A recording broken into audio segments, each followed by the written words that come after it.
Okay, air batu ni sebenarnya memang baik untuk kesihatanan.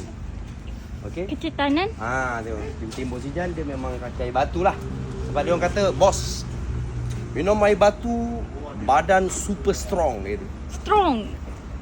Pengalaman Bos Ijan pun betul. Air batu ni super strong. Tapi Bos Ijan tak minum air batu.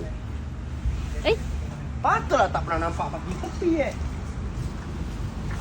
Tengok aku lupa. Benam.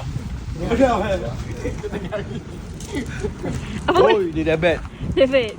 Debet. Nanti meja taman letak satu kat depan aku nak review. Meja taman.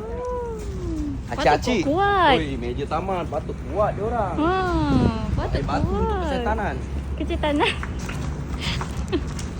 Sebab tu, Bojan, pergi gym ke?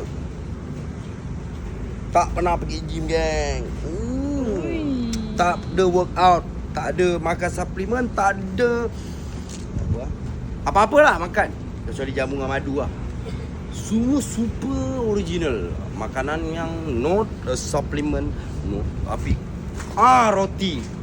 Ya je. Roti ban. Uish. Gym, no.